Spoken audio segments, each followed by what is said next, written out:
today I'm going to be changing a Schlage lock. Like I said, it's from Schlage. Right there, you guys can see it. And then there's 2 screws inside.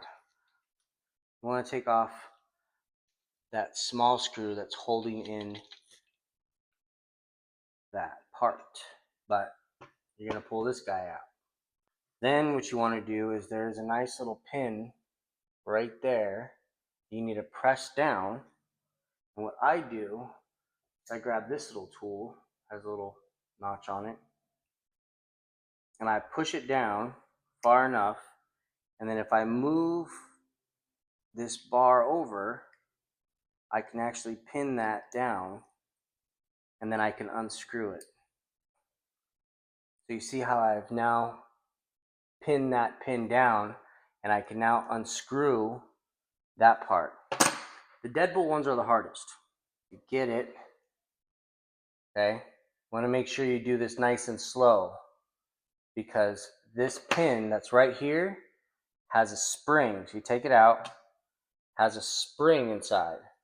You don't want to lose that spring. It's a very important spring. Out, I'm going to put the old key in. The new key. Put the old key in. That pushes all the pins up so that this can spin. All right, and then I'm going to put this cylinder in and just guide it through. That keeps all the springs up top and the pins that are going out of it. Then what you're left with is all of these right there. And all of them are just flush with the cylinder. Then you take those out. All right. You put the new key in. Then you put the new pins in. It'll tell you exactly what you need to do. You just feed that key through and it just like right here, it'd be like, oh, that's a 4, oh, that's a 5. That takes too much time for me. Now I got all the pins back in here with the new key. And just slide this right back over. I usually do a slight tilt. And then if it doesn't slide all the way perfect, then you don't have a pin in there right. One of those pins might be just a little too big. Also, if there's any dust or anything inside of it, it will mess it up. The down looks the highest of anything. And it's just high by a fraction. That's all it takes for these cylinders. So if they're up a little bit, even just that much, I don't know if you guys can see it with my camera. But there you have it, folks. I'll go ahead and come back to this. This has to feed in perfectly, or else you'll lose those springs on top again. Now I'm going to go in, push it all the way through so that it connects. And then I can go backwards from there, putting the little spring inside.